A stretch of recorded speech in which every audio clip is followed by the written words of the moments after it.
Hello everyone, and welcome to Sunup. I'm Lyndall Stout. Once again, we want to focus on the ongoing drought and what it means for our state. Of course, crops are always a concern, but today we want to start with forage conditions. Here's Sunup's Austin Moore. Drive across the state right now and you see a wide array of bad-looking pasture. Here to talk about that and a bit more, Extension, Pasture, and Forage Management Specialist Daren Redfearn. Daren, where do we stand right now as you look across the state?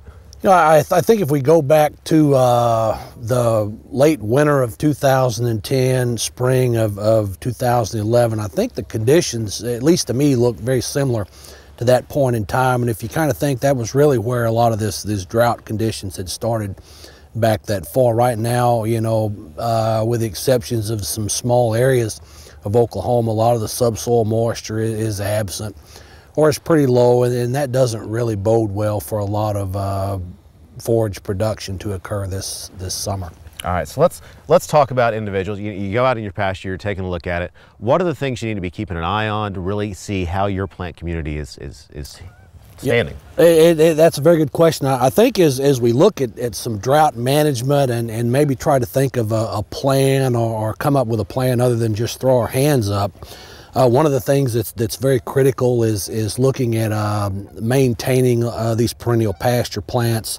The second one, which hopefully a lot of producers have done, and we've been in kind of this mode for the past couple of years, is reducing those herd size. And then the third one is some kind of grazing management, okay? And so all of these boil together. The goal of the entire situation of those three key points is maintaining this pasture base or these perennial plants. And a lot of our perennial plants, whether they're warm seasons or cool seasons, they have mechanisms to deal with regrowth following drought. Okay, when they're short, they're going to try to come back every year. One of the things that's kind of an overriding factor of this is when we throw the grazing aspect on them. They can handle the drought, or they can handle the overgrazing, but they can't really handle overgrazing and drought together. So one of the things that I think is very important for this year is we look at maintaining what I would call a critical stubble height on a lot of these pastures. And as you can see, you know, right now a lot of the pastures don't really have that stubble height there. I will bring up that grazing when these grasses are dormant is not going to have an impact. What we're talking about is grazing them when they're actively growing. Okay, so just from a grazing management standpoint, one of the things that's relatively easy to evaluate on these grasses is the stubble height.